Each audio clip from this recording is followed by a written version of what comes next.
গেদা বিদেশে থেকে আইস মেলা দিন ধরে পিঠা সিরাও খাই না গেদিরে যে নিয়ে হোগা করা পিঠা বানিয়ে খামনি। মামা তুমি ভালো কথা কইছো, আমি যে সেমিনারে নিয়ে গে।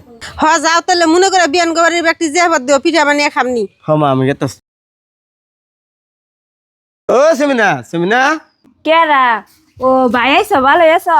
ভালো আছি। তাহলে মা ওইকো আম্মা বোন কোনে গেছে? আমি ডাক দিয়ে নিতেছি, তুমি বহো। মা তাহলে ভালো আছেন না? পুত্রে আল্লাহ রাখছে বলে, তুমি কেমন আছো? ভালোই তো আছি মা। ওই তা একটা কথা হইলো, সেমিনারে নিবেন নি গেছি, বাচ্চা গোটা পিঠা বানাবো, সেজন্য মা কইলো যেন তাহলে গেদিরে নিয়ে গে, আর তোর মা তো এরে যাবত দিয়ে থুয়ে আইস। তুমি ওতে যাবত খাবেন কেমন বলেছি? আমার বাপের সাথে কোনদিন খাই না, এরকম দিয়ার বোঝা মা কইছে তুমি ওতে জায়গায় যাবত খাবেন কেন?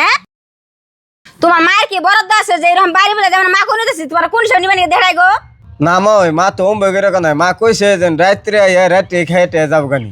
ওই তো মা কইটা কই নিতেছে, ওরা তো এরা থাকার না। ও বা তাহলে জামনি বাড়ি বেলা হবো মা, ওই তাহলে আমি যাই গে। যাও।